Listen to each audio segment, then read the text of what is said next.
Which is the best. Yeah, which is nice. Thank you. Sure. Sige, sige.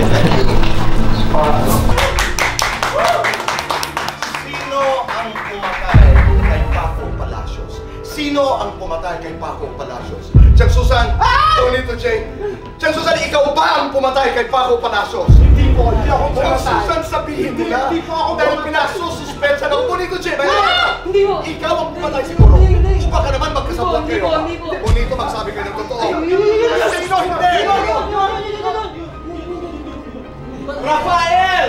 Ikaw ba ang pumatay kay Paco Palacios? Hindi pwedeng ako pumatay kay Paco Palacios. Alam niyo bakit? Bakit? Kasi ako, si Paco Palacios. Dali lang. Naitay, kapuso, magandang hapon po sa inyong lahat. At buong mundo, welcome to Fast Love with Boy Abunda. I'm so happy that you could join us today. Yes, thank you for having me. Sino ba talagang pumatay? Kay Paco Palacios. Hindi pa pwedeng i-reveal, pero promise talaga that the whole story is gonna bring you to different suspicion talaga. At saka marami pa yata, marami ba ang mamamatay? I think dalawa, maybe 3. Hindi natin alam eh, kaya kailangan. That's interesting. Well, para sa akin kasi Tito Boy, every experience with every leading lady is different talaga. Different dynamics, different chemistry, different ugali. Pero ito? Catering. This one, may naudlot kasi kaming project dati ni Bea Alonso. So ngayon, it's coming to fruition. And I'm just super happy na it's with those four talaga. Kasi makikita mo yung dynamics namin doon. And kung paano namin ipoportray yung dalawang buhay na nagsettle. Ang lalim kasi ni Paco Palacios eh. I mean, I would set him on the mentality na parang may pagka-sociopath. Okay. That's a very, what do you call this, a very deep mental issue, di ba? So para sa akin, I had to dive deep into that type of mentality na sa harap ng tao, you're so nice, but you're hiding something so violent within you talaga na just waiting to be revealed. Ngayon, yes or no, are you married? Yes. Yeah. You are married. Yeah, it's a tough job. It's something we decided noong 2020. We signed the papers just between us noong April 2020. Quiet. Yeah, very quiet, and that's our favorite number talaga. So. Oo, yung kayo lang. Pero when I realized I was in love with her, it was like, oh no. Guys, I think I'm in love. This is gonna be hassle. Alam ko na isa-sacrifice ko yung kaligayahan ko para sa kanya. Yung mga kagustuhan ko, alam ko na mas ibibigay ko sa kanya. So, mas hassle talaga. Kasi, wala, in love mo na eh. After you say hashtag hassle. Kaya hashtag ko is hassle ka, leche ka.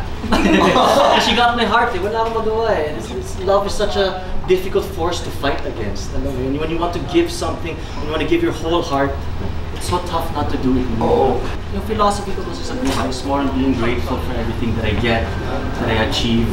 Am I happy? Yes. Am I satisfied where I am? Yes, I am. Am I fulfilled as an actor?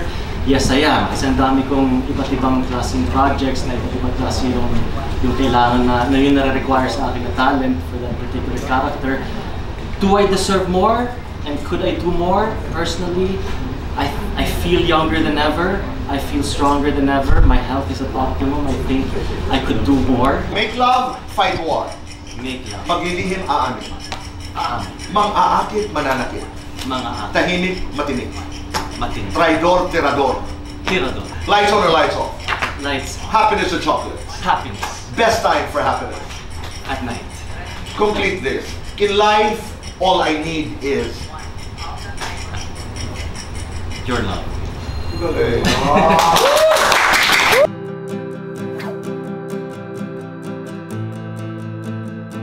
Ang gusto kong tanungin kay Tito Boy, sino yung pinaka-interesting tao para sa'yo na na-interview mo na yung mga lessons niya ay dadalhin mo habang buhay?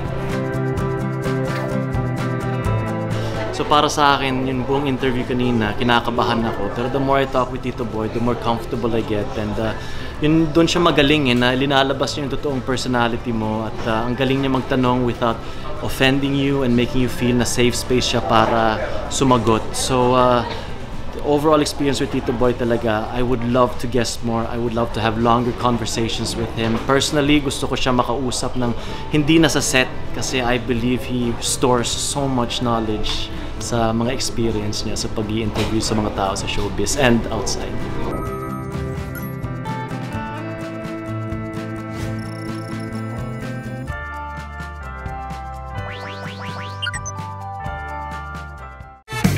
tawa, tawa, tawa, tawa, tawa, tawa, tawa.